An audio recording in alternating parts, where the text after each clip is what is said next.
Kuna nyakati katika soka ambapo dunia nzima inakugeukia mgongo, nyakati ambazo jina lako halitajwi kwa sifa bali kwa kejeli. Kwa miaka mingi, Ousmane Dembele alikuwa mtu wa aina hiyo, kipaji kikubwa kilichofungwa kwenye pingu za majeraha yasiyoishi na kuzungukwa kwa maneno ya mashabiki waliopoteza matumaini kwake. Lakini soka lina tabia moja ya ajabu, halijui kuandika mwisho wa mtu hadi dakika ya mwisho ya filamu. Leo Dembele amesimama akiwa kileleni, akiwa amebeba ndoo ya ligi kuu ya Ufaransa, Ligue 1, na huku akisherehekea ushindi mkubwa wa kihistoria wa UEFA Champions League. Huu sio tu ushindi wa timu, huu ni ushindi wa kisasi chake dhidi ya hatari ya majeraha na wale wote waliomwambia huwezi.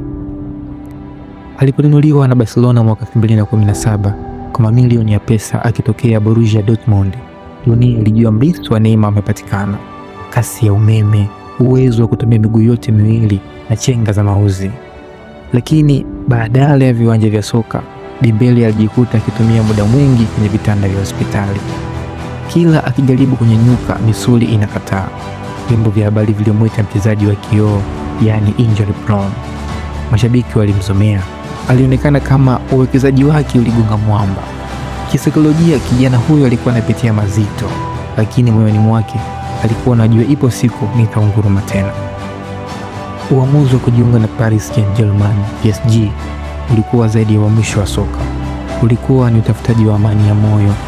Kurudi nyumbani Ufaransa kulimpa nguvu mpya, chini ya usimamizi sahihi, nidhamu ya mwili na imani kubwa kutoka kwa kocha na mashabiki wa PSG. Paris Saint-Germain, Dembele alianza kucheza soka la maisha yake. Msimu huu ule upepo wa dhoruba ulibadilika na kuwa upepo wa ushindi. Kupitia uchezaji wake wa kitofauti, PSG wametawala na kubeba ubingwa wa Ligue 1 nchini Ufaransa, huku yeye akiwa injini muhimu ya mashambulizi. Katika michuano ya UEFA Champions League, Dembele ameonyesha ulimwengu maana ya ukomavu.